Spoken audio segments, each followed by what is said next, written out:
Still on justice for Mohbad. Yomi Fabiyi is back once again. This time around, it is another explosive one, another bombshell. So for some days, it seems as if he was kind of decoding some things to a lot of people, and he did not reveal it all. In this video, you're about to hear, you're about to see what is going on the ground, on this journey that we all have been for the past, it's been more than 365 days. In fact, the demise of Mohbad and the efforts and time, money that have been put into it, it is, I don't think anyone can put their fingers on it and say, this is the exact that we have spent. It is uncountable. It is uncountable. We cannot come to an estimate even. It is so uncountable. Now, somehow, it seems they just want to sweep everything under the carpet and pretend and act like, after the private autopsy and toxicology, we were promised this and that's the end of it. And the part of getting DNA done, well, unfortunately, since the public is not willing to donate, what they want us to do is tissue-based, since there is no fluid in Mohbad. But if you guys still think you want justice for Mohbad, or you're interested in the paternity of Mohbad, which a lot of people have become smarter, they are now weary of all of this shenanigans. So if you guys want it, donate this X and Y amount of money so that we can now get answers. And the test will be done outside of Africa, outside of this continent. So if you guys are really ready, let us do it. Let us make it work. And once this is done, you guys will get the result. And do not think that the result will come out inconclusive or unascertained. Now, these are some of the things that are going on the ground. And not just that alone.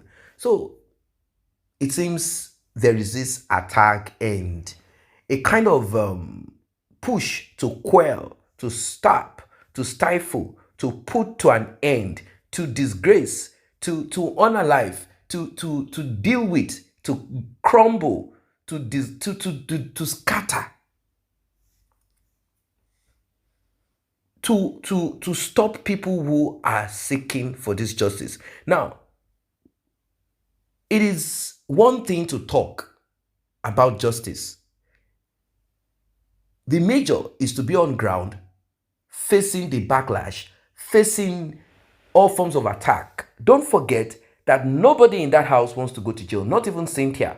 Cynthia is nothing, but she was able to benefit from a system that does not protect, that does not give justice, a system that sees citizens as inconsequential. They only move or strive to get justice when it has to do with themselves.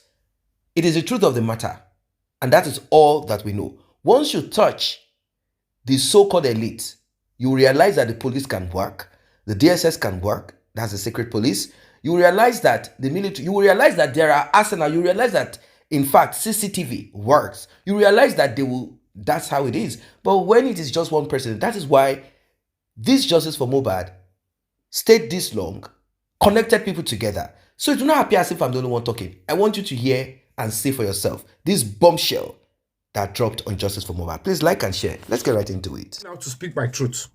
When they were trying to discourage me from doing, because they know.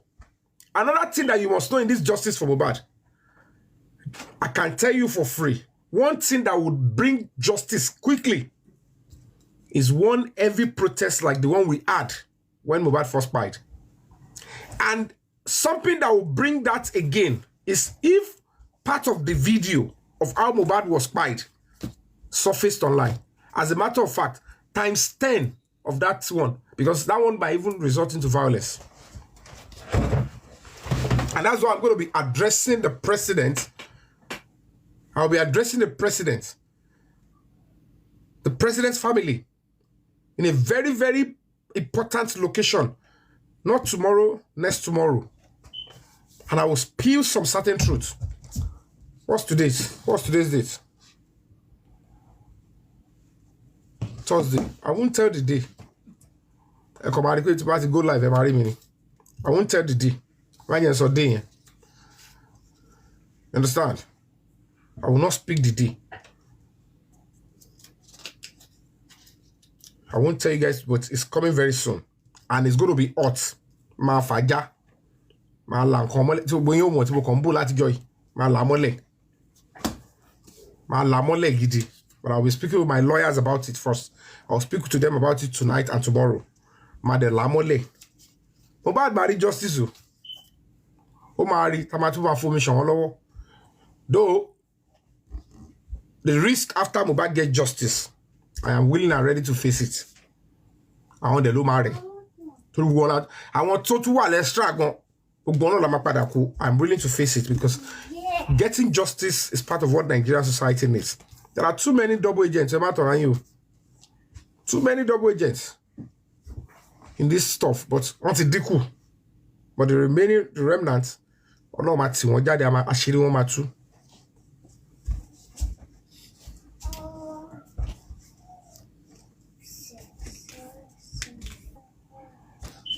Not that you guys don't know some of these things, but you don't know how to trace it or where it is or how to get it. You're only looking for who will play the risk to go and, bring them out. And so far, so good. I've tried my best. Yes, so no retreat, no surrender. The public and God Almighty can never be put to shame.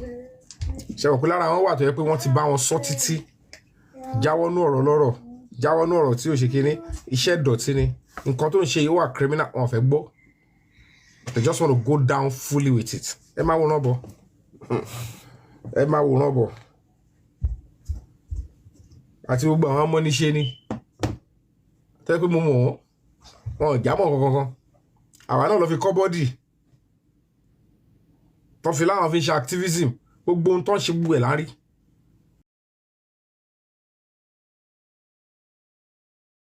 So many professional lawyers in diaspora that can pursue it with this organization. They are not bigger and better than the law because they are the give order court contempt. Which company want to fall short of court contempt in any country? Justice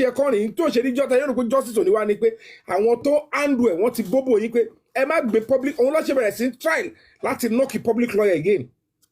Tẹ́bátì lè mú public lawyer yẹn máa ṣiṣẹ́ lọ lójú kan ni just the way Bíyọ̀mí ṣe ṣiṣẹ́ lọ ẹ wá imagine kí lawyer wá wà àwọn ajú kébì máa tẹ̀lé lẹ́yìn so they know that justice kọ́ máa wá bí wèrè ni as in ó máa ti wá lọ́nà tẹ́tẹ́ expect so they will do everything ọ̀fẹ́nu do you know how many times they try to silence me? Do you know many things they did on social media and offline? Tó bá jẹ́ kí wọ́n yẹ̀ ṣe kú ní ẹ̀yẹ kìtù wọ́n try gan wọ́n ẹ̀fẹ́ gbọ́ kò ṣe máa fẹ́nu sọ. Because if I have to tell you what they have done, even spiritually, over and over and over, but justice is coming because the right things will be done. And please don't give us your timeline. We are following the timeline of a proper and natural way to pursue justice. They can't tell me not to pursue it. It's the law. What that they did against me is a serious criminal offense. And there is no way. Ìjọba colony ultimately want to mess it up. One more pé ìtẹ́ lọ ṣe yẹn o ọwọ́ ara yín lẹ fi ṣe ra yín o tẹ́ lọ message yọ bí Fábíyì o. Don't say people that you came to beg. Àwọn tó jẹ́ lawyer àtàgbà lawyer àti kini lásán wọn pé ẹ ti bà case ara yín gẹ́ o. But let's do our own patakupa.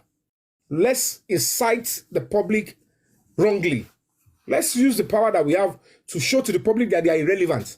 Let's show to the public that they don't know the law. And let's serve them in justice. Let's rub it to their face.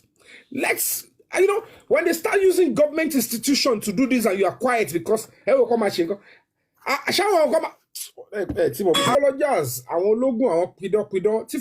have said it before. Some people are just pressing miss. Number one. Tó bá yẹ pé mi tí mo face nǹkan tí mo face lọ tí n bá rí pé bóyá mi mo lead the onslaught yẹn and I have made my decision to go ahead and do that. How can you want tó bá ṣe bóyá kí ni báwo lẹ́yìn human rights organization máa ṣe nǹkan lọ táwọn public ti believe náà tó ti ń ṣe kíní kan ó náà ò need nǹkan.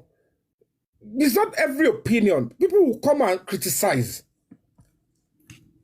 Tẹ́ bá ti rí pé nìyẹn kò ń ṣe pé ó ní direct stake inú nǹkan tẹ́ fẹ́ ṣe yẹn.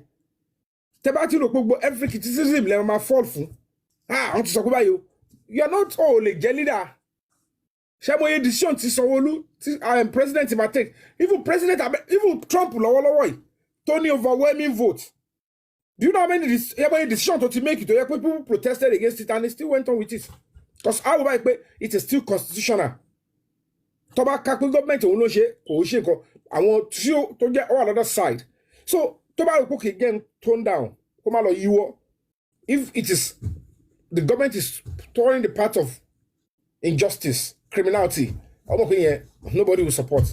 But if it is policy, tóun ti promise pé òun fẹ́ ṣe, tóun bá ń ṣe, àwọn tó bá ń protest bóyá àwọn tó bá pé tó bá wà ṣe kí n tó bá succeed, ó máa party yẹn máa get better.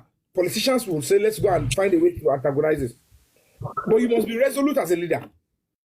Kò ṣe every form of criticism. No, public is about unfair. Do you know what allow the person to come and criticize? Ẹ máa gbé yẹ̀wò kí ni reason tẹ́lẹ̀ if you criticize kí ni stake kí ló ti ṣe better. Do you understand? Èmi ò rí gbogbo àwọn tẹ́lẹ̀ ń criticize yẹn. The only thing I know they are trying to do is they are trying to block resources so that we cannot pursue this case the way we are pursuing it. Because Tobani Kawo is enough for me to have been discouraged. Because she's saying, yeah, but that was going to be more. Just be honest with you, it's not that their discussion is actually meaningful to me or to anyone that's knowledgeable out there. It's not their discussion is not really meaningful. But I'm only just trying to say this so that some people that are listening to them out there will understand who they are for what they are. You understand? Because these people, they find kind of they need to stop to keep their page going so that content is easy to real. I'm telling you, and this thing have actually affected many people mentally. And I'm scared. Yes. It's not about me. See, Mr. Yomi, one thing about me that is this. Somebody can actually call me names. I don't even care. But because I know what I'm doing, I know where I am, and I know what I'm actually after. So there's nothing you can use to distract me or anything. But I just pity these our people out there because you see, this thing is really getting to them. If you want, I don't get it. See, let me be honest with you. Continue on. I will never degrade or speak ill of those people that are supporting, putting their hard end to it. Of course, some of them are weak. They are resolute. They know what they are in for. Because at the end of the day, whatever we are doing, I like to believe we and we have to realize that it's about people, getting satisfaction that whatever the case may be, at least what they be Wunmi jáde emoye media houses tó lọ emoye tó máa bọ́lá rẹ̀ gbogbo ẹ̀ náà wọ́n put charges jáde gbogbo ẹ̀ wọ́n resume corona inquest gbogbo ẹ̀ King White face count charges gbogbo ẹ̀ àdúrà àti ìyá Mohbad ó ṣòbóye akórí gbogbo ẹ̀ Dàmọ́lá ó face count charges ó sọ kí lẹ́rọ bí eré ọmọdé lẹ pé ni and kò ṣe pa ní owó kan ta ló ń gbé fọlọ́pàá pé ẹgbà èmi ò ní sọ kó bá mi fi àgèyàn lé ayé mi Ọlọ́run jẹ́ tí Dàmọ́lá yóò bá ní borí Ọlọ́run mọ́ra while we are in zone 2 à ń sọ̀rọ̀ normal kò sọ̀rọ̀ pé mo bá sọ pé ṣebí wọ́n ló bí mi njọ́ kan ẹ̀gbọ́n ọlọ́pàá ní Mr. Yomi boy ìfẹ́ rí yín secretary OC yẹn òun náà tún sọ ní Mr. Yomi listen to this boy he say he want to see you mo ní okay how are you Dàmọ́ ó dẹ̀ ń sọ̀rọ̀ tó fẹ́ sọ ó dọ̀bálẹ̀ mo ní my brother I'm not anything against them. I can tell you for free 101% mean anything against Wunmi mean anything against Baba Mohbad mean anything against Iya Mohbad mean anything against Ifamuyiwa mean anything against King White pé mo kàn báyìí pé mo kàn fẹ́ nǹkan burúkú ṣe mi ìròrí but certainly when you are in this kind of a crusade and struggle ó normal tó bá ti ń sọ pé ó fẹ́ máa select ẹni tó máa sọ pé why you obstructing kí ló tó ń block nǹkan tá à ń ṣe kí ló tó ń ṣe báyìí ó mọ tó ń ṣe nìyẹn. Exactly. I agree with you. Exactly. Irú ohun yẹn ò ní máa ṣe kọ́ King White wá ní tí máa lọ bẹ̀ pọ́ mo ti ẹ̀kọ́ débẹ̀ mi fẹ́ mọ nǹkan tó kó síbẹ̀ But your family tell what be actually daleru. But be ni ro nle ayé mi pé mi like baba en ṣe sọ̀rọ̀ sí mi ge wọnú ilé ẹ lọ. O ge lọ office ẹ kí n lọ jambe. Kò ṣe pé torí mo bẹ̀rù ru ẹ. Oni gidi ru ohun mi rí mo rí any struggle rí. Kò sí nǹkan be. And when he did all he did, o ko ba pé ta ló ń fún ni liver. One no peace, no peace. Ewo, oni gari, money, o peace gari adapt. No close mo gari am. Ka se gba okay, everybody ma pretend pa won ori Yomi Fabiyi no film. Te gba okay, Yomi Fabiyi jẹ́ nǹkan, no problem. Kò wá ṣerú wo yìí. Ṣé o fẹ́ sọ pé o rí mi lọ́dọ̀ Gani Adams rí ni? Àbí ká tó ṣe kíní kò wá sí lára àwọn tó wà ńbẹ̀ yẹn tí mo mọ̀ pé mọ̀ mi dáadáa tó máa sọ pé irú Yomi Fabiyi ló lọ ṣerú nǹkan bẹ́ẹ̀ tó bá ní bá ṣe nǹkan tó bá rí pé ó tẹ̀ ṣe nǹkan tó bá dùn ẹ̀ tó bá wá bọ́gà sọ pé o mọ̀ kó sún ọ̀gá ṣé o mọ̀ bó ṣe lè pé ẹni wọ́n náà wọ́n pé ẹ̀gbọ́n mo fẹ́ rí Yomi Fabiyi abeg I wan see you baba ó dàbí pé nǹkan tó ń ṣẹlẹ̀ yóò yí yín o kò wò sùsùn pé go and embarrass him go and disrupt ma àwọn tó kó jọ náà maybe somebody from the embassy or any foreign mọ̀ o kò wá ṣe gbó yẹn. Why do we to about shaitan? That's the end of it. Mr. Yomi, let me just say this quickly. Please, 1 second, sir. You see, do not be surprised when you see things like this, especially what that guy did to you. You know, some of our people that we actually call the so-called, even the ones that we celebrate as our pastors and the mama and this and that, we know what they do out there. So some people tend to think that everyone is just like that. They think that Kini, you know, things like that. For instance, now, I will say something real quick now. I will just say something real quick now. For those you people out there that you're saying that charity, the way they work, I can tell you some names now. For instance, go and search it on your internet.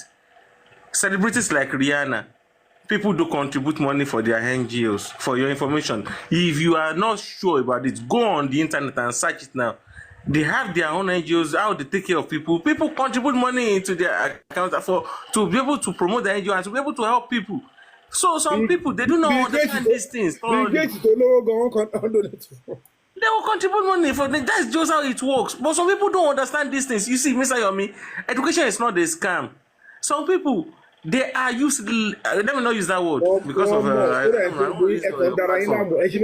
You see, these people in comedy, they have already pegged or thought that glory will come to them. Or the glory losa. Ibẹ̀ lórí pa àwọn èèyàn tó kérò jọ lè blame tó tọ́ náà. Èèyàn tó ti kérò jọ tó ti ṣe gbogbo ẹ̀ tó ti ṣe bí activist tó wá rí pé èèyàn kan wá dé. Ṣé àwọn pé normally anybody would think èmi náà ṣàfojúdi ni mi ìdẹ ṣàfojúdi. Òun ni mo ṣe take time láti máa lọ bá ogun wọn pé èmi rẹ́ra mi ńlẹ̀ o. Let's collaborate and do this.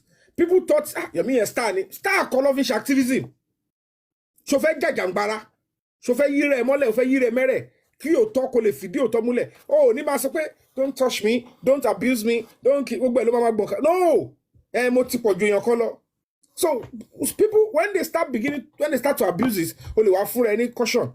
So people don't know that I'm playing a mental role in the sense that gbọ́dọ̀ sọ pé torí àbí Yomi Fabiyi I'm a human rights ambassador with US Embassy and Crowley. I'm a human rights consultant. I have a human rights NGO. I work at the Lagos State Assembly before. I am a star. I'm a Kowadro. In your last one, what if for a impetus?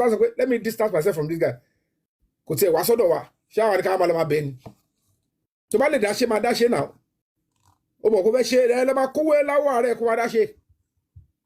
Meanwhile, the truth of the matter is, I don't even know the depth of what I'm putting my neck in there. I only thought that, okay, let me just do the protest and let me go and investigate. I will write and say, the CCTV here, go and do it. Thinking is just a normal thing. Investigate. Kini uton shele. Ba mo an tara bo mo ani pe kini ma kenu ibi tí mo ti kó sí nìyẹn. Mo realize pe even the public that wanted these things to come to fore, they want the truth to come out. They know it will cost them. They know a lot of things will be needed to be done. And they've already raised funds for it. But unfortunately, they raised funds to the to the people, to the angle, to the corner that they will keep blocking. Because the only thing they did was Corona inquest and they pursued DNA.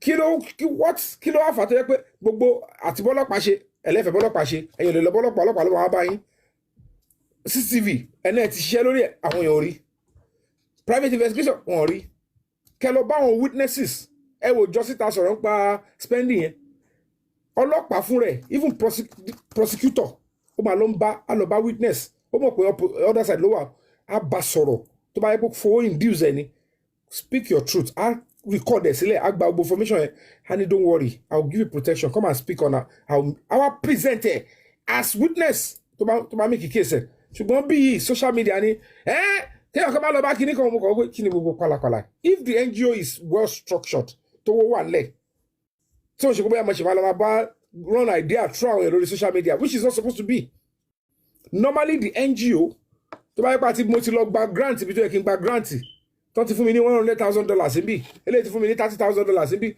mo ti gba owó ẹjọ́ síbẹ̀ èmi gan mo ṣe rí kéèsì eléyìí mo kàn máa ṣiṣẹ́ lọ ṣé yẹn kan lè máa suggest fún mi má gba public lawyer má gba kinní kan má gba spending sọ̀rọ̀ tí bá rí pé spending yẹn ni máa kàjò hello spending this is $5,000 and we'll get you to get come on this is the truth tell us put it on tape ìyá wa dúró kò sí ọ̀tọ̀ máa ṣẹlẹ̀ àtúgbà security fún just the way we went to get police for the neighbor tó ń tọ́ pé pé wọ́n fight the case nìyẹn mọ́ bí lè pé gbogbo àbọ̀ tàbí tó bá ti wá sórí social media tó bá sọ̀kọ́ bá àwọn bẹ̀rẹ̀ sí wá why will you want to do this let's condemn it àpò ara yín lè ṣe sí o.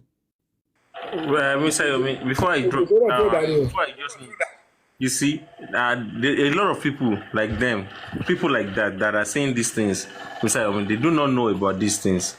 But I don't want it to be as if I'm the only one talking. Maybe MLH online, if you are online, please comment. I can move for now, Mr. Yomi, please. Anybody, you can just unmute, go back, I will not want to talk. Hello, how are you doing? Mr. Yomi, I'm fine. How are you too? Thank you for the other day. I appreciate you so much. No problem at all. Thank you so much. No problem at all. Where exactly? Are you in UK or US or Canada? UK. Okay, send me a DM, please. Okay, so I want to wish you a very happy birthday. May you wish long. Sorry, may you live long. Thank you. And, you already giving me my birthday gift. I pray that the Lord grants all your heart desires, and then all that you're doing for justice for Mohbad. May the good tidings come to you. Yeah, so I don't really want to say much today because it's your birthday, so I want to honor that. You know what I mean? Like, there's so much going on. There is so much going on. I'm a walk away. No, let's just respect today we want to reserve today for you, you know. So that's why I actually came up, you know, but yeah, we see all that you're going through, we see all that's happening, your recent location, everything and all that, you know, but yeah, we appreciate what you're doing, you know, we'll still continue to appreciate you. And then I hope at the end of the day we'll be able to get at the end of the day we'll be able to get justice for Mohbad in whichever way possible, right? So yeah, that's all I want to say for now. Maybe next time, you know, let's just let your birthday go. Next time we can talk about more. No, okay, no problem. Yeah. Tomorrow we'll still talk. Tomorrow we're still going to talk. Yeah. Tomorrow we're still going to talk about it. My birthday or no birthday doesn't stop us from celebrating. Because at the end of the day, why the phone gone show really while he was away and people celebrating. So there is no crime if we celebrate myself. I've celebrated myself with my son. Like I'm saying. Yeah. And some people still said they will celebrate me. As a matter of fact, some are even planning celebration. And I'll be there to celebrate with them. So, but this particular day, I can still share it for the same crusade. Because all I'm doing is walaye, ó fẹ́ kí n ṣe máa sọ̀rọ̀ nípa nǹkan sọ̀rọ̀ yìí ni. Kò sí if anything disturbing, he won't be able to speak about it. I get what I'm saying? He won't be able to speak about it again. He won't be able to speak about it again. So kò ń ṣe pé àfi yọ àfi aláti sọ pé this is how powerful God is. When he decides, he decides. Kò ṣe pé lọ́dọ̀ side bẹ́ẹ̀ náà pé àwọn náà kú o wọ́n faṣọ bò ní o torí wọn bá ẹ̀ máa yẹ kọ́ wọn pè ní báyìí ti lọ ẹ̀kọ́ ìpẹ́ rẹ̀ ní wọ́n side wọn pàápàá ìjọ́sìn àwọn tó wà lọ́dọ̀ side wọn ò ní face ṣé ń gẹ́tì mi wọn ò ní face ìbí ìyá àdúrà àbọ̀tà jọ́njọ́ o tó lóun síkì fẹ́ẹ̀ síkì pa pé ààrẹ gan lòun tún fi lọ sí police station so nǹkan ń ṣe àwọn náà lápá kan díẹ̀ so kò ṣe pé bóyá nítorí disturbing wa kú kàwá pé àgbọ̀rí àbí kìnìún kan bó jẹ́ ọlọ́wọ́ sí ni o bó jẹ́ wáyé ni o bó jẹ́ tó ti ṣe tẹ́lẹ̀ ni o ó kó bẹ̀rẹ̀ ní pé káwọn náà máa pọ̀ ẹni tó bá ṣe but at least àwa ṣe àyíwá lẹ́nu ẹ̀ ó ti and we will continue to fight and do all we can to get justice for Mohbad. We will do our best and justice will come eventually. Thank you so much, MLAs. You're welcome. You have a place in my heart. So thank you so much. All of you that stood by me. No, Eshinlani, I give it to you guys. Bless you or bless you. All right, let's have Felix. Felix, are you there? Can you unmute your mic? You want to say anything? Yeah, Brother Abi, just want to greet you. Thank you so much. I want to pray that one of the days I will be able to host you. Maybe anytime you are coming to Maryland, let me know. In America? Yes. Send the number inside the DM. I'll pick it up after this show. I will do that. I'll be waiting to come and enjoy and relax with you, sir. I will do that. I value you so much too, sir. Madibe, because this justice for Mohbad angry about America. I won't be able to. I won't tell you the public institutions that have engaged interface with, but we are coming up, and of course, Madam Obite so I might use the opportunity to get to your side. Okay. Why to Sheffield Lolabe Nigeria? Because we justice that telling you, the real justice they're doing now, Mohbad deserves right to life, and if the governments that we own will have to be treating the case like that, you can take it to a different level. Which I didn't see Senator she make case in Nigeria to go okay, and she won't respond in bed on. Yeah, often after the West Italy, but Koto di Bayagon. The cut off a chef from government Yamaparu Sita, and it's all Lasso La Maparu Sita. I can tell you all for free, a presidential aspirant to get rival Aṣíwájú Bọ́lá Ahmed Tinubu ó ń pe àwọn ọlọ́pàá ní zone 2 yẹn lórí kéèsì pẹ̀lú evidence tó wà lọ́wọ́ yẹn kí lẹ fẹ́ fi ṣe politics is legal.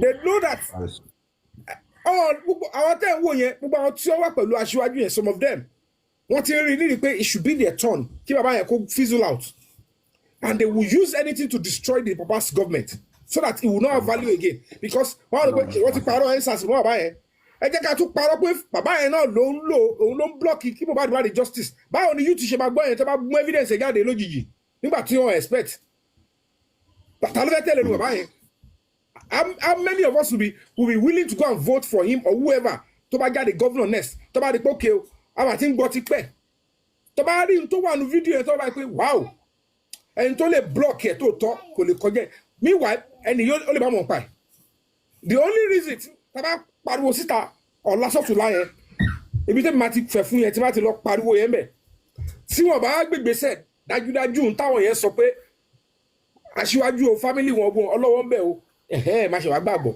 then that means I'm trying to help the wrong set of people but for now èyí tẹ́mi dẹ́ mọ̀ tó dájú ni pé ọ̀n mọ̀ kọ́kọ́ pa ẹ̀ ṣùgbọ́n wọ́n fẹ́ ṣe é níṣe pé tẹ́ bá ń tó wà nù kiri yẹn tí ó bá máa padà jáde later anybody will believe pé so òótọ́ ni pé àwọn tó wà ń sáku Aṣíwájú ló fún wọn pa if not ni no ordinary person cannot block this ordinary person cannot see this and block it so ọmọ tó ṣe politics of a play nìyẹn kò dẹ̀ sí ní tó jọ a máa wòran bọ̀ wọ́n àti ẹni tó jẹ́ pé àti wọ́n máa ṣe kí ni òun ní order from above tó ń parọ́ yẹn tó bá lọ́dọ̀ from above ṣé dáàdì tèmi ló fẹ́ fún order from above àbí ṣé tàbólú kan ló fẹ́ fún order from above ẹni tó máa bìlí kọfẹ́ ọkọ̀ ẹ máa wòran bọ̀ ẹ má jẹ́ sọ̀rọ̀ jù ọkọ̀ òrò ká gbọ̀n action bó ṣe yẹ ká ṣe la máa ṣe ẹni pé natural ni protest yẹn máa wá It is well. ẹni pé natural ni protest yẹn máa wá tọ́ḿbò protest yẹn gan ni wàhálà wọn kọ́ mọ́ bá dókè wọ́n mọ̀ pé tí protest yẹn bá pọ̀ aṣọ àmọ́ kí ló fà kí ló ṣẹlẹ̀ national security. I'm sorry to interrupt, sir. And that is the reason why that is what they actually you see, Mr. Yomi, some things happened like 3 days ago up till now, and it's still going on. You remember that before the last Corona sitting, we talked about there's some things that we discussed about the protests, the symposium, and a lot of things like that, you know. And we actually made a decision that let us wait for what is actually going to happen from the Corona from the inquest, you know. And you know, so people are actually talking about it now that should be when they have already seen what happened. Why didn't they go on with the program? They do not know. That is why. Let us not show them our strategy. Let us not show them our full strategy. That is just it. Platform Crusade Justice for Body. The only reason why they are doing what they are doing, justice for body to get go boy. So the job they have to do is discourage so that if Break the Silence Foundation is lacking resources, financial resources, and that is the honest truth. Bobo, mo lọ sí zone 2, mo lọ sí command, mo lọ sí panty, mo lọ sí gbá, mo lọ sọ́dọ̀ attorney general, mo lọ gbá court order, mo lọ get owó wà ní o. Òun lè ṣe tó ń parọ́ pé Yomi ó lè, Yomi ṣe kíní kan, òun lè tí mò ń já nìyẹn, mo fowó lọ́wọ́ òótọ́, mo fowó gba court order, afẹ́wọnú ilé Mohbad káwọ́ bóyá máa evidence, àfọwọ́ gbé àdúrà, àfọwọ́ gbé kíní kan, tó ń sọ fún yín nìyẹn. So if you fall for it, àwọn tó díyàn gidi ò fall fún tọ́wà pẹ̀lẹ́ mi. Ṣùgbọ́n yìí díẹ̀ tẹ́tí wà neck deep tẹ́tí jẹ́ pé ti jọ ń gbádùn platform àwọn analyse mo kàn ń pọ́n wọn lé ní pé eléyìí analyse mo ń lọ́bẹ̀ torí pé mo fẹ́ kọ́rin ní rí pé eléyìí kọ́ wà ó ṣàkọfẹ́ kó glory àwọn kan ó wá ṣe yẹn bó tiẹ̀ mọ́ everybody rí kò sí bí wọ́n ṣe níbà mi ṣọ̀tá tó bá yẹ pé mo kàn dá wà lórí ọwọ́ mi mo ṣe dé mo kàn ṣe celebrity mo wá fẹ́ máa tẹ̀ mo yé ń tẹ̀ wọ́n á ṣe ju eléyìí lọ́gán kò sábà báyìí pé tó bá tiẹ̀ lójú ṣó ò mọ́ra ni you just came into a platform a particular app tó ti kóra wọn jọ for almost 1 year tó ti ń pàtó wọn pé àwọn làwọn ti ṣe ọkọ̀ déédéé ó bẹ̀rẹ̀ sí lọ bá àwọn yẹn bá tẹ̀lé ẹ ti popular now ó wàá fi tiwa ṣe so some of them tó ń pera wọn ní òsì ní àmà ọba ìpínkì tẹ́fẹ́ kí wá tó sábẹ́ yín kì máa sí no problem ṣebí ká ti rí justice kakúrò mẹ́rin adọ̀bálẹ̀ fúnra rẹ̀ ò ní kéèyàn má ga òun lè ṣe rí gbogbo tactics wọn ń gbé lóríṣiríṣi ẹgbẹ́ aṣọ́pàá ga ju Yomi lọ ó ju àbòsí ni pé tó bá rí orérin wọn ní ta bá rí kìnnì kan àjàdó kọjá mo rí nǹkan fìrí ta bá rí yẹn máa sọ pé rírin n tẹ́mi tẹ́rí sí as an actor mo fọ́nà bàbúrà ó gbà wọ́n tẹ́ ń pè star tó bá dán òwe bí ti parẹ́ ti pẹ́ because kò sí base ẹ kò máa rú pé gbogbo yẹn ẹ lọ wo fíìmù tó ní kálukú ní kí ni ó wà lábẹ́ fíìmù ẹ structure wo ló ní what define you báwo ló ṣe lórí òkìkí ẹ. And Mr. Yomi, to be honest with you, that is what defines the fake from the real. So God will keep strengthening you, and Ọlọ́run ní jẹ́ kẹ́ jọra yín lójú jù lágbára lọ́wọ́ Ọlọ́run ní jẹ́ kẹ́ jọra yín lójú. Àwọn eléyìí wọ́n tọ́ bọ̀bí lọ́pọ̀. Jọra yín lójú jù kò sẹ́ni tó ń jọra yín lójú. No, normally, Mr. Yomi, see what this thing that you are doing, a lot of people cannot. A lot of people don't even understand what they call sacrifice for humanity. Àwọn tó ṣe kòlábò pẹ̀lú Mohbad ló ń gba awọ́dù yẹn. Ṣé mi awọ́dù wo lè fi gbà pẹ̀lú Mohbad? So you see that. So Mr. Yomi, ẹ má kàn don't let it even get it to you. Don't let it get, because as long as it's not getting to you, àwọn gan ta wà lẹ́yìn. Àlẹ́yìn náà lè ń kó bá mi sẹ́, ẹ̀yin tẹ lọ́wọ́ engage wọn. Fire force. Fire force. We trust in you. We believe in you, and let me explain to you. Okay. You know how you fight for me. You know how you can fight for me. Ẹ ṣáà lè bọ́ ẹ ṣe ní jẹta àbí jẹrin yẹn. Bọ́ ṣe ń jà fún yàn nìyẹn. Ṣùgbọ́n tẹ bá ti lọ ń bá wọn bọ̀bọ̀ jáwúrà. Tọ́ bá ti ń sọ̀gẹ̀dẹ̀ sọ̀bọ̀ tẹ́yìn náà lọ hàn. Tọ́ bá ti identify yín mọ́ mi. I am telling you, the only thing they want to achieve kò ṣe pé wọ́n lè bèmí lórúkọ jẹ́ àwọn èèyàn sí ọ̀rẹ́ mi lórúkọ tí wọ́n lè bàjẹ́ àwọn èèyàn tó bá máa bàyàn lórúkọ jẹ́ ajẹ́ nítorí pé òun náà ti ní orúkọ gidi àbò ní platform gidi òun fúnra ẹ̀gbọ́n náà ní wá á máa wà careful àti bàyàn lórúkọ jẹ́ kọ́kọ́ dà yẹn pé kí irú CNN kọ́kọ́ wò pa nǹkan fẹ́ bàyàn lórúkọ jẹ́ pẹ̀lú rọ́ wọ́n mọ̀ pé ó tún dangerous fún organization àwọn so ẹni tẹ́ bá rí pé ó fẹ́ try láti bàyàn lórúkọ jẹ́ without recourse to what might happen òun kò ní orúkọ gidi tẹ́lẹ̀ ẹni tó fẹ́ bàyàn lórúkọ jẹ́ ó máa ń fọgbọ́n ṣe gan ni kí ìlú tó lè sọ pé òun fẹ́ bàyàn lórúkọ jẹ́ máa fọgbọ́n ṣe ni pé what if it backfire 100 kò ń ṣe èyí táwọn yẹn kàn ń ṣe yẹn bá lórúkọ jẹ́ kọ́ yẹn wọ́n ń ṣe lẹ́yìn ara wọn ni mí ìdẹ́rí wọn tẹ́yìn ò bá ti wá gbé wá bá mi ìlè mọ̀pọ̀ ń dún. ó ti tọ́ báyẹn ó ti tọ́ báyẹn ọlọ́ ó dá kéésì lọ́nà ó ti tọ́ báyẹn ọlọ́ to God let me not distract our attention Mr. Yomi please jare can we have you point. ṣé ìpá kan fẹ́ lẹ́nìí gbogbo nkíní kan interview fún mi kan ṣe interview èyí tí mo rí fẹ́rẹ́fẹ́ táwọn ẹ̀sẹ̀ ní sí mi ni mi ò tí ì wo full gbogbo kíní tàbí ìrírí ayédà. You have to psych people up and know that kí substance ò lè fẹ́ mu wa. I know why she started the whole media tour. Gbogbo àjọ wà lórí títì ní ìkọta I'm in the entertainment industry. Tàbá fẹ́ gbé yín lẹ́nu ojú mo lè dá wà lálẹ́ kíkọ́ ọwọ́ ìkókè jẹ́ òwúrọ̀ ẹ̀sìn Kẹ́mi Afọlábí. Ok jẹ́ ń ṣe ọkọ̀ tó bá ń ṣe ọkọ̀ kọ̀ lè báyìí pé ó ga o. Ó ga yẹn mú mọ̀ pé wọ́n bá wa yí sí ọ̀nà méjì. Yọ̀mí kí ló tó bá sọ pé ó ga ẹ̀kọ́ jẹ́ kọ́tì ẹ̀kọ́ sọ̀rọ̀ wa. Kò easy láti máa kó fún yàn kélekèlé ya blog eléyìí sọ̀rọ̀ pa mi blog eléyìí sọ̀rọ̀ pa mi kiri kan. Sometimes you just want to incite people to just talk about you. It's part of our job. Àwọn tó bá sọ̀rọ̀ wọn àti ẹ̀gbúrò yín mọ́ ṣé wọ́n fẹ́ yọ actor kúrò ní profile mi táyé máa fi parẹ́ ni kì í má ṣe fíìmù the next 50 years mọ́ lè yọ actor kúrò mọ́ tí mo ti ṣe láti teenager àwọn àgbàlagbà tẹ́tí mọ̀ mí ní ẹ̀ tá ti bímọ ọ̀nà ẹ̀ tá ti kọ́lé tá ti ralẹ̀ tá ti lọ lóyìnbó tá ti yóò ẹ̀ ń dì ẹ̀ ẹ̀lẹ́ wá fẹ́ sọ pé mi ń ṣe mọ́ ẹ yọ kúrò. ẹ ṣẹ̀ṣẹ̀ bẹ̀rẹ̀ tí ẹ ní jàre Mr. Yomi ẹ ṣẹ̀ṣẹ̀ bẹ̀rẹ̀. mo lè retire ní díẹ̀ tó bá wù mí kí n má ṣe kọ́. Mr. Yomi, do you know the reason why? I'm sorry to bring this up. I know Senator Espada might be looking like why did I do this tonight? You see, the reason why is that there are some people that are not worth replying to. They are not even worth listening to because they are nobody in this life. But they actually try to crucify people that are doing some things, and they try to let them look like okay. For instance, now look at what you are doing. Somebody, so they are on their own. They are on their jacuzzi. They are there, chilling. They're having their wine, and all they want to do is calling some people out and telling them that they are worthless in society. Meanwhile, if you look at them, they are the ones that are doing nothing for anybody. So, Mr. Yomi, I'm sorry to let it go that way. And I being like my friend, but hey, no, let me come answer for you. If you allow it to affect your mental health, if you want your mental health to be sanitized, I don't want to read this. Do something positive.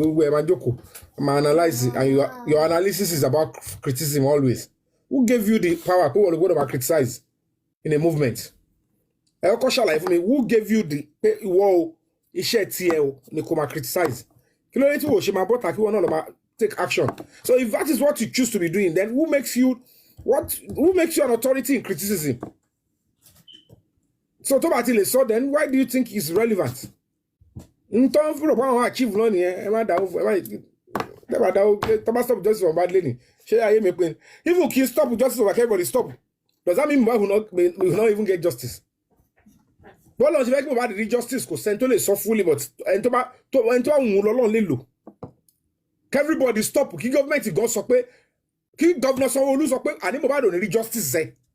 Tọ́lọ́ bá sọ pé tààrẹ ló sọ Mohbad máa rí. I just want you to face me and say àní Ọlọ́run mi ìfẹ́ èmi ni governor mo fọlọ́run bá búra ní state yìí tí mo yìí wà governor Mohbad ò lè rí Ọlọ́run àní ṣe tán ó ní ìgbà tó ṣe wà governor kò lè rí leave the rest for me. So if a governor cannot come out and say he cannot say all ma sọ sínú ara ẹ̀ jọ tó bá sọ tọ́lọ́run bá gbọ́ tó dẹ̀ wọ́n Ọlọ́run kí Mohbad rí justice. Ìjọ ẹlẹ́ni ẹ ti ní problem. Ẹni tó pa Mohbad gan kò gbọ́dọ̀ sọ pé Mohbad ò ní justice.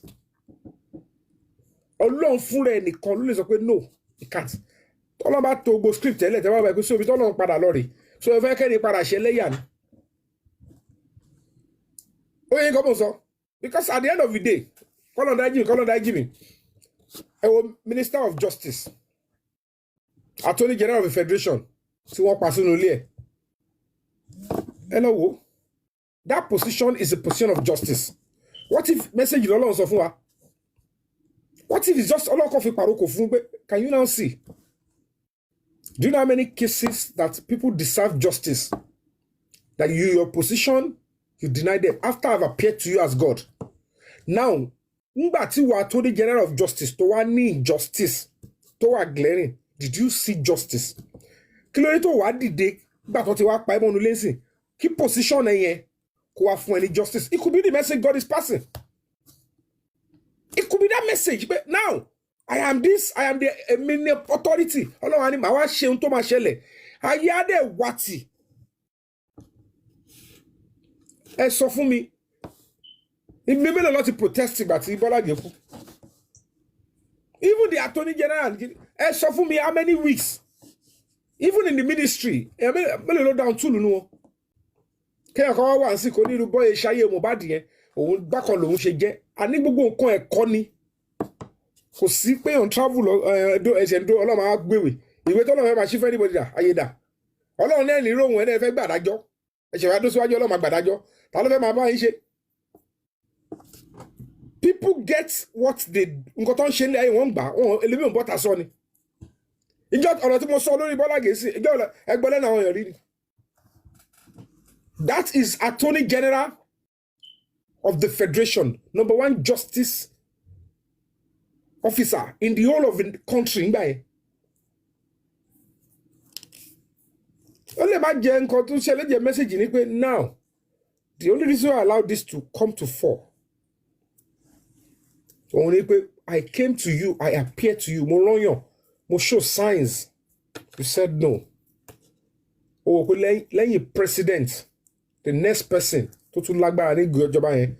is the Minister for Justice and Attorney General, and that is the truth. And to the job money they act like as if it is the governor that is acting. I won't decide. And God will say, okay, I won't look for another miss. Because I will cock up pie. Because I want to celebrate. I say, well,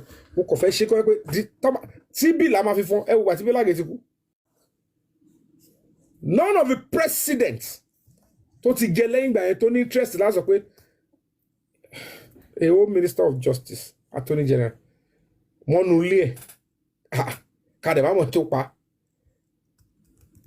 How will people be comfortable with such leadership in the country? Anybody tó gbé ẹrù lọ àròjinlẹ̀ ni àwọn yóò láròjinlẹ̀ ni. It could be a message from God. I said now ó yá power yẹn kí ló tó ṣe wá lọ wá justice for it. You understand? No, gbogbo nǹkan lé ayé yìí kò ṣe justice táwa a lè máa rò pé justice báyìí pé báyìí kó lè jẹ́ ọkàn tó kọ̀ wò báyìí pé bákan lòun ṣe jẹ́ lórí ọ̀rọ̀ Mohbad lọ́nà pé okay, I will punish those that took Mohbad's life for your what to sọ pé báyìí ládùrùn tí mo ti fi hàn any sign torí tẹ́ bá wo story èmi gangan lórí justice Mohbad ó easy for anybody láti rò pé jẹ́ wà careful. Jẹ́ wà careful. Ntọ́ ṣe títí tọ́ náwó títí tọ́ ṣe gbogbo ẹ̀ títí owó tọ́ náà àti gbogbo connection tọ́ ni kò ṣe stop wọn láti máa send a 3 seconds video kò ṣe stop wọn láti máa sọ pé I have a video of how Mohbad and Cynthia fought, how she pushed my brother and he knocked the head on the floor. Ṣe bẹ́ẹ̀ ni wọ́n mọ gbogbo yàn kí ló tá àdúrà yẹn kọ́ ló bọ́ sórí stage tó tún tẹ̀lé wọn sí. Mr. Yomi, ẹ ṣe fún mi 1 second kò sáré sọ̀rọ̀ lórí yẹn. I want to give one. I'll 30 seconds or 1 minute. Can you imagine? Ṣé ìyẹn can it be pé èdè àbí a máa sọ pé kò mọ̀kàn tó ń sọ ni? You see, that is what you don't put in the conscience. You see, conscience is a very powerful thing. No matter how wicked one can be. Conscience kọ́. Ẹ ṣáà break it down for me. Ẹ ṣáà bẹ̀ kí n pò tí rẹ̀ àti tẹnubọ ọ̀rọ̀ yìí fully. Conscience kọ́. If it's not conscience, then what is this? Àwọn tó lọ́wọ́ nu kú Mohbad tó mọ ohun tó ṣẹlẹ̀ ní kíní yẹn tí lọ gbọ̀ngbọ̀n kọ́ ṣe kò tí yẹ gbóyin á tó yẹ yín very shortly. Oh well, we are hoping that we are patiently waiting for that, Mr. Yobe, because I want to see that guy has something to say. He wanted to, they want to say some things out, but I don't know what is keeping them. Bá ní ẹ̀bìtì lọ́wọ́ tó bá ó máa dìde lọ sọ ohun tó ṣe lọ sọ ohun tó ju ẹ tó ẹ yọ kúrò ok ẹ kà gbé kò tiẹ̀ wá náwó nù kan tó wọ́n ṣerú kan bẹ́ẹ̀. The question is wọ́n ti ẹ̀gbọ́n ẹ kà sọ pé wọ́n ti ẹ̀gbọ́n ó larí mọ́lẹ̀ ó lè jẹ́ òun gbogbo ó lè jẹ́ ojú gẹ́yẹ tó wú gan ó lè jẹ́ òun ló jẹ́ kó wú ṣẹ́ẹ̀rọ débẹ̀ ni gbogbo kókó ojú tẹ sọ pé rí túbà tí wúmi yẹn wá tó fẹ́ sí ó lè jẹ́ àdúrà ẹ̀ ló jẹ́ gbogbo ojú yẹn yọ kókó. It could be. People must be willing to think outside the box. Wọ́n fún yín tẹ́ ẹ̀ ń jà fún justice over. Wọ́n fún yín láyé. Maybe because all of you just want to be talking and create a platform. But me, I just want to get to work, assist the public and bring the truth out. Èmi mọ̀ pé nígbà tí mo jẹ́ ń tí wọ́n mọ̀ pé àwọn ilé because whatever the case may be, èmi ò lè ever rò pé kòkòrò tó ń jẹ́ ẹ̀fọ́ inú ẹ̀fọ́ ló máa wà. Until I started digging deep. Kí ló ń ṣẹlẹ̀? I came plain. Number tí mo fún ẹ ní bàbá Mohbad nìkan mo fún o. What's going on? Because me ní reason láti máa sọ pé ṣáwọn ẹ máa believe ṣáà àbí wọn níbi kí ni tèmi wọ́n believe àbọ̀ believe me. I'm telling you the situation of what happened. Torí tí mo rí yeah, the only one tó bá yẹ kí mo sọ fún èèyàn méjì mo lè máa báyìí pé bóyá àbúrò mi tí mo sọ fún àbí expander tí mo sọ fún. Ẹlòmíì máa ok ṣe fún yín láṣìírí kan Fire Force nígbà tí máa gbéra on the 7th ni mo wò pé mo láti yẹra fáwọn pípù yìí mi fẹ́ kí nǹkan ṣẹlẹ̀ sọ́mọ mi bóyá ẹ̀gbọ́n mi pàdé mi báyìí mo dẹ̀ gbéra ó di Kútọ́nù mo wà ó wá níyàn kan tó bá mi sọ̀rọ̀ ṣé àbá mi sọ̀rọ̀ so the sọ fún mi náà ń bó lówó àyíkí bá ní mo ní Ghana mo ní mo wà Ghana ó ní àṣẹ fídíò yẹn jẹ́ wa Kóredé mo kò fẹ́ ṣe screen recording ni mo wá wọn mo bá ṣe ó rí pé ó tọ́ wà ní wọn àtàkóredé lọ́wọ́ tó tọ̀ nígbà tó máa di alẹ́ tí mo ṣe show pẹ̀lú fake account ẹni yẹn close wọ́n mi gidi o stop lying jọ you are in Ghana stop lying jọ you are in Ghana. Wow, wonderful. Wọ́n kọ́ message yẹn mo wá sham blocking. So this is who you are. And it's because this person has been loyal to I'm now jump from a group we all like come like a group. Ẹlòmíì ó ti ní problem pẹ̀lú ọkọ bóyá ọkùnrin ti break out ẹ̀ wọ́n ti gba contact ẹ̀ ó kọ́ máa ṣèkà anybody tó bá yẹ kó finish ọkùnrin òun fẹ́ máa support ẹ̀. So it's quite absurd. Look at that. Mr. Yomi, I will still say it. I still give it to you. Thank you for not giving up. Thank you. We really appreciate you. For we that we know the true definition of justice, we appreciate you, and that's just the truth. Because you see, one thing I want you to understand is this: jealous ones, they still envy. There is no matter how someone will be jealous of you that they won't envy you. That's why they call it the jealous ones still envy. And some people actually want to be like you. For instance, a frame or no frame, I don't know how frame became fame. And I don't know, but one thing is, some people are actually subjected to, I don't know, some people just want to think that àti frame o àti fame ohun tí Mohbad fẹ́ kéde ni pé see the true picture of who I am calling my father, who is saying he wants justice for me. See the true picture of my mother. Ó fẹ́ kéde true picture àbúrò ẹ̀ náà ẹ ti rí gbogbo yẹn fọkọ bí ara sí ni ọ̀tọ̀ ní tẹ̀ ń rò. Ó ti sọ fún yín see the true picture of my wife àbí girlfriend àbí fiancé ni ẹ rí gbogbo yín dẹ̀wọ̀n pẹ́ rí ni. See the true picture of the government of the state I live. See the true picture of the Lagos State Police Command. Àpàǹtí officers. Gbogbo ẹ̀ ló ti fi ọ̀nà náà lẹ̀. Ó ṣẹ̀fẹ̀ wa. Àwọn tí nọ́mbà máa bà nọ́mbà ń bá wọn o. Àwọn tí ò mọ ohun tó máa ṣẹlẹ̀ lọ́la ó sì wà ń bẹ̀. As we speak now, gbogbo ìtọ́ ṣe yẹn wọ́n ń ṣe wòlímọ̀ ni. Fíìmù gidi sì tún ṣì ń bọ̀. Ìyẹn ni mo lè promise yín tó ṣọ́ọ̀jù. Fíìmù gidi sì ń bọ̀. Fíìmù tó dẹ̀ ṣe ń bọ̀ yìí, ó ju gbogbo ibi tí wọ́n ní connection wọn dé. Àwọn tó dẹ̀ wá ń kí wọn lẹ́yìn yẹn, àwọn tó wà ní external yẹn wọ́n máa jáde fún wọn lẹ́yẹ kọ̀ọ̀kan. Èmi àdébi tó ti ń lọ rí ní visa gan, àwọn báyà gbé pépà tì báyà, èmi máa ní mo ti wá tẹ́lẹ̀ láti wọ́. Èyí tó bá lọ́mọ ń lo òyìnbó àbí tó ń gbọ́ bá, èmi ọ̀ lè rẹ̀ kẹ̀ kó dé lóyìnbó gan, kọ́ṣẹ́ wa kó ẹ̀bì tì sí lẹ́sẹ̀ pé ó máa ṣẹ̀wọ̀n bí kò ó lè padà sí Nàìjíríà yẹn. Ó kó síkà náà nìyẹn. Ó kó síkà náà nìyẹn. Bàbá ẹ máa wòran bọ̀. Nítorí àwọn yẹn torí pé wọ́n máa ń fẹ́ gbọ́ wọ́n máa ń fẹ́ fún wọn ní fẹ́ dá sí local kí ni wọ́n ẹ push wọn if you can do it then tó bá necessary I support pẹ̀lú kí but it's not going to be easy for a foreign government to come out and say this is our stuff evidence ṣùgbọ́n ẹ máa wo ohun tó máa ṣẹlẹ̀ sí wọn ẹ máa wòran bọ̀. Now the challenges or let's say the issue that Yomi Fabi is facing presently has to do with funds.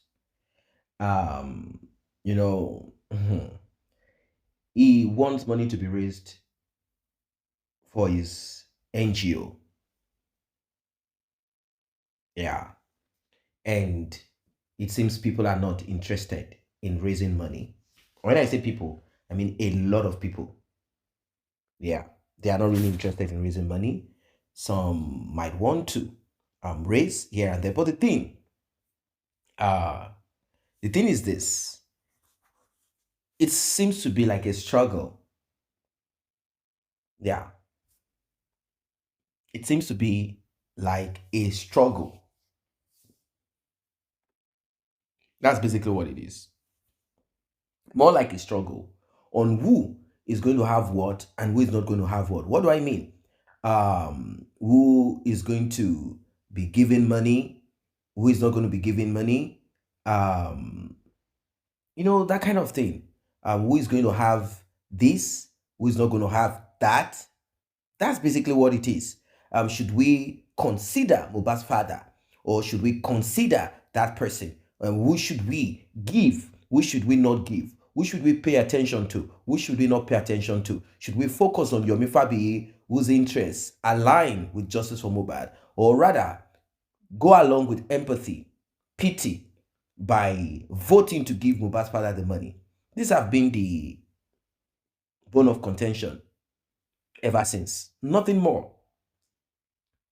This has been the bone of contention. It's so heartbreaking. Yeah. It is so heartbreaking. Yeah. Well, I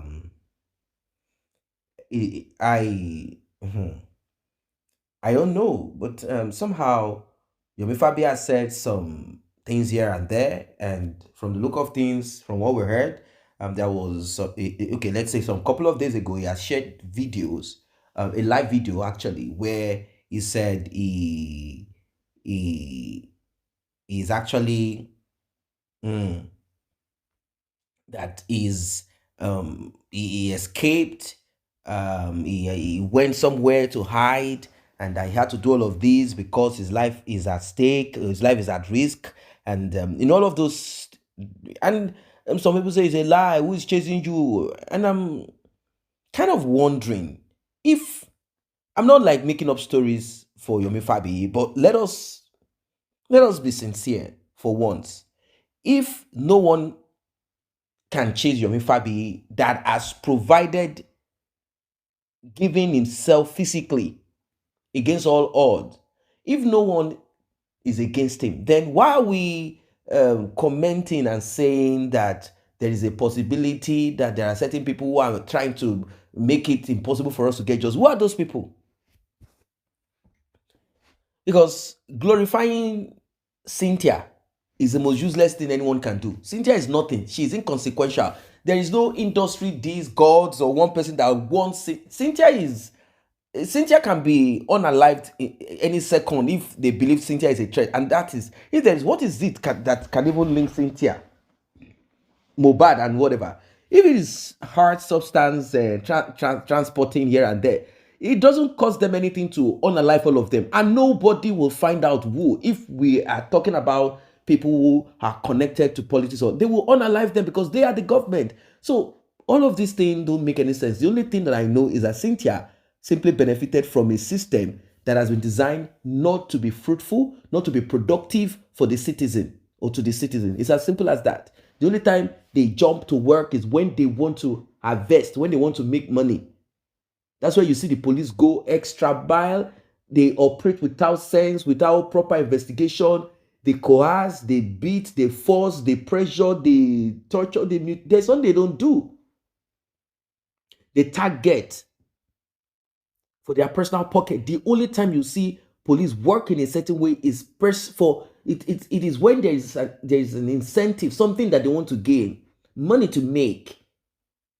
That's the only time you see them move in such direction.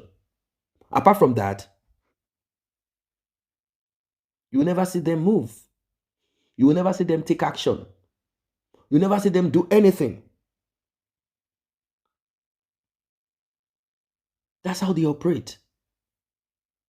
You will never see them make any move. You will never see them add value to anybody. It is what it is anyway. Now, we are not saying that Yomi Fabi has all the answers, but to an extent, if we are to properly profile, process, and speak the truth about the whole whatever that we've been seeing or whatever we've been experiencing on Justice for Mohbad, we cannot say that the role of Mohbad's father, which we are not saying Mohbad's father can get justice anyway, it will take it's only a stupid person that will look at Mohbad's father and say, Mohbad's father, he can get justice by application of his own IQ or whatever. No. And don't forget that there are certain people out there who are these people are kind of they are the ones who are tutoring Mohbad's father. Okay, this is how to do it. And don't forget that the man is broke, as broke can ever be. What do I mean? Like, this guy has never touched money like that before. This dude has not touched money. So, having the opportunity to now access money, what do you think? Having the opportunity to access money, definitely, he will rather tilt towards that direction. And that does not mean that Yomi Fabi too does not. What Yomi Fabi is on to or on about is this thing of, I want my foundation, I'm going to work. That's the thing of Yomi Fabi. I am going to do the job. I'm going to work, but I need money. That's it. I need money. I'm going to do the job. You guys are going to see me work. I'm going to go in here. I'm going to show you guys, but I need money. I don't have money. I want money to do this, like a private investigator that wants money. Don't worry, I'm going to get the job done, but I need money. And that's the thing that a lot of people are not understanding. They're like, oh, what is this guy saying? You need money. Don't you, is your foundation not supposed to have his own money? Where are you going to get money from? From us? No, we are not giving you the money. It doesn't work that way. He doesn't have the money to run his foundation or do whatever. He doesn't have it. He just does not have the money. He doesn't have the money to run the foundation or to do anything productive in that foundation when it has to do with money. Apart from availing himself physically, there is nothing else Yomi Fabi can achieve because of lack of funds. So he can't. So that is why he will come out. And don't forget that from the money too, he will then sustain himself. It's like a job. It's like a job. That's what people need to understand. It's like a job. Pay me. Let me render my service.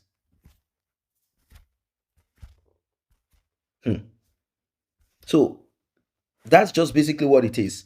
And according to him, the best way to get this justice is by, you know, applying some kind of just doing certain things. That's it. Let's do things this way. And maybe if we apply this, if we do this one, if we protest here, if we protest there, if we scream here, if we scream there, if we those are his own ways. Like, okay, let's get press conference. Maybe we'll go. He said he did a diploma or some kind of thing about human rights and all of that, so he can have a proper understanding, and he got some kind of accreditation here and there. But that's not the thing. The truth of the matter is that if justice is going to be gotten and really, really gotten, justice cannot be gotten with this just donate money. Shit, they say some shit too. Oh my God. You know what? Public, for the sake of Mohbad, let us donate another money for another autopsy. This time around, we are going to get, no, it's not going to work that way. No one is interested in this kind of game anymore. People want accuracy. They want answers. They want answers that make sense. They're not interested in shenanigans. They want answers. They want what makes sense. That's basically what it is. They want something that makes sense. Not foolishness. That's the thing. They want something that they can boldly look at and say, yes, we did it. We got the justice. Not the way certain people are kind of thinking it's about. How can it be about Mohbad's father? How can we be saying we are aspiring for justice? We are talking of justice and we are talking of Mohbad's father. How does it make sense? It doesn't make sense because Mohbad's father is totally off. He's totally off this thing. Because there's no way he's not going to include sentiment when it gets to a certain point. He's going to include some kind of sentiment to it, like, Mohbad's mother, she gave birth to children for me, so I have to be careful. There are some things I cannot do, so you people should understand with me. And donation is going on. So if people want charity, let us say this is charity that we want to do. If it is justice, then it should be. It's a different thing. That is just what I need people to understand here. If it is charity, let's walk charity. If it is charity, let's walk charity. If it is justice, then it's a different ball game. If it is for charity, it's okay. It's okay to help people. It's okay to have empathy. Yeah. But if it is justice, no, justice cannot be served applying emotion. There's no way, nowhere in this world that anyone got justice by pitying family members who can be maybe they are one way or the other connected, responsible. It just doesn't work that way. It just doesn't work that way. You cannot connect emotion when you are talking about justice. It is too. It doesn't just connect. It doesn't connect. So I don't know what you think about this. Yomi Fabi has said a lot. They said he's not in Nigeria, that he's outside of Nigeria, that he has gone abroad, he has gotten money to go abroad. Obviously, he's going to still live his life regardless. He's going to live life. He's going to do his thing. Definitely. There's nothing anyone wants to say that is going to stop him from also living his own life. He's not going to sit down on justice for Mohbad alone. There are other issues that will come up. He's also trying to, and he's not going to come and then begin to tell everybody, you know what, I'm trying to get my son out of Nigeria. I'm trying to do this. But don't forget that Yomi Fab is also into theatrics. I mean, actor. Yomi Fab. So he's definitely going to sell some make-believe kind of, that's his own way of, expressing his thought out there. So he's going to give you guys some little bit of drama that will make you want to believe in all that he's saying. Is going to definitely make you think hell is about to break loose on his head. It's going to make you feel like he's about to even RIP, because he knows that human beings at times, human beings work with emotion. If emotion is not attached, if your pastor does not say that this offering or this seed that you are sowing, it is for so that somebody will not RIP, so that this you will not give. If your pastor did not say that God told them just now, human beings will do nothing. They will not yield. Human beings will not yield. That's basically what I see that Yomi Fabiyi does every now and then too. He gives them that, in fact, he has to, because if he does not, he knows they will not give money to his NGO. And now that he has focused on NGO and left the movie thing that he does, like he's not paying too much attention to it, what does that tell you? He's not paying attention to it. Say, this is what I want to do. And when a man sets his or her heart or mind towards something, every other thing does not matter again. Every other thing does not matter again. There's only one thing that matters to them, that they have set their mind towards. So that is what he's going to set his mind towards until he gets to a point where he knows that, okay, I think there is no way to forge ahead on this matter anymore. There's nothing. Then maybe he might decide to. But as it is right now, justice for Mohbad is what is reigning, and that is what he will definitely want to focus his time and effort on. It's as simple as that. Until justice is served or something comes up again, which I don't know for now, then it will still be all about justice for Mohbad.